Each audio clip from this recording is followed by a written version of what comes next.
محمد عثمان جنجوع ہے اور میں پاکستان سے بلانگ کرتا ہوں۔ میں نے اپنا MBBS چائنا سے مکمل کیا اور اس کے بعد میں پاکستان میں کچھ عرصے کے لیے ایز اے ڈاکٹر کام کرتا رہا ہوں۔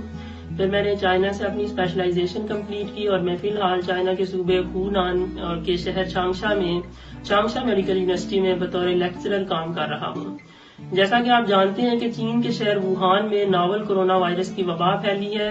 اس وبا کے پھیلنے کے بعد میں نے چینی حکومت کو رضاکارانہ طور پر اپنی خدمات پیش کی ہیں کہ میں بھی چینی ڈاکٹرز کے ساتھ مل کر اس وبا کی روک تھام اور کنٹرول کی کوششوں میں اپنا حصہ ڈال سکوں، کیونکہ میں نے اپنی تعلیم بھی چائنا سے ہی مکمل کی ہے اور چائنا میرے لیے ایک دوسرا گھر ہے اور میرا دل اپنے چینی بھائیوں کے ساتھ دھڑکتا ہے۔ اس مشکل گھڑی میں اگر میں ووہان شہر میں خدمات سر انجام دے سکوں تو مجھ سمیت میرے ملک پاکستان کے لیے بھی یہ ایک فخر ہوگا۔ میں چینی میڈیا کا بھی انتہائی شکر گزار ہوں کہ انہوں نے میرے جذبے اور اداکارانہ پیشکش کو سراہا اور مجھے ایک ہیرو کے طور پر چینی معاشرے کے سامنے پیش کیا۔ بطور ڈاکٹر میں یہ سمجھتا ہوں کہ چینی حکومت نے وبائی صورتحال پر قابو پانے کے لیے بر وقت مؤثر اور طاقتور اقدامات کیے ہیں اور اس کی مثال ہمیں دنیا کے کسی دوسرے ملک میں نہیں ملتی۔